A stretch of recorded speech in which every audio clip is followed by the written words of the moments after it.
పవన్ కళ్యాణ్కు తెలంగాణ గురించి మాట్లాడే అర్హత లేదు, ప్రజాస్వామ్యం గురించి మాట్లాడే అర్హత కూడా లేదు. ఏంది చదువుకుండా ఆయన? సినిమా వాళ్ళు ఎవడు చదువుకోడు, సినిమాల్లో ఎవడు ఉంటాడు? చదువు లేనోడు, శీలం లేనోడు, సంస్కారం లేనోడు, తాగుబోతులు, వాగుబోతులు, వదురుబోతులు, తిరుగుబోతులు వాళ్ళే కదా. సినిమాలు ఒక్క మంచి సినిమా, దేశభక్తి సినిమా ఒకటి తీసినరా? ఒక్కటి చెప్పండి. అన్ని బూత్ సినిమాలే కదా. అట్లాంటి వాడు ఏం మాట్లాడుతున్నాడు? వాడిని ఉప ముఖ్యమంత్రి చేయడమే తప్పు. ముఖ్యమంత్రి కూడా అట్లాంటి వాడే. ఇప్పుడు ఎన్టీ రామారావు బొమ్మ పెడుతుండ్రు. ముఖ్యమంత్రి ఎవరు? ఎన్టీ రామారావు మీద దాడి చేసి ఎన్టీ రామారావు చెప్పులతో కొట్టినోడు కదా, వీళ్ళే కదా. ఎన్టీ రామారావు చావు కారణమైనోడే కదా. అతను మళ్ళీ ఎన్టీ రామారావు బొమ్మ పెట్టుకుని తిరుగుతున్నాడు. నువ్వెవరు? నీకేమైనా తెలుసా? పత్రికా స్వాతంత్రం నువ్వు ఇచ్చినవా? నువ్వు ఎట్లా అరెస్ట్ చేస్తావు? నాగేశ్వరరావుని అరెస్ట్ చేసే అర్హత ఉందా?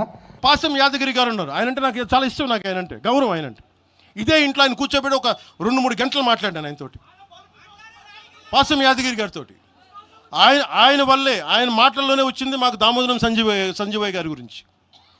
దామోదరం సంజీవయ్య గారి గురించి మొదట దళిత ముఖ్యమంత్రి ఉమ్మడి ఆంధ్రప్రదేశ్, ఆయన గురించి మాట్లాడింది పాసం యాదగిరి గారి మాటల్లో మేము వస్తే దాని గురించి మాట్లాడాం. అలాంటి నేను గౌరవం చూపించే వ్యక్తి కూడా నన్ను తిడతా ఉంటే చాలా బాధ అనిపిస్తుంది. ఎటుపోతాం మేము? దేశం విడిచి పారిపోలేం కదా.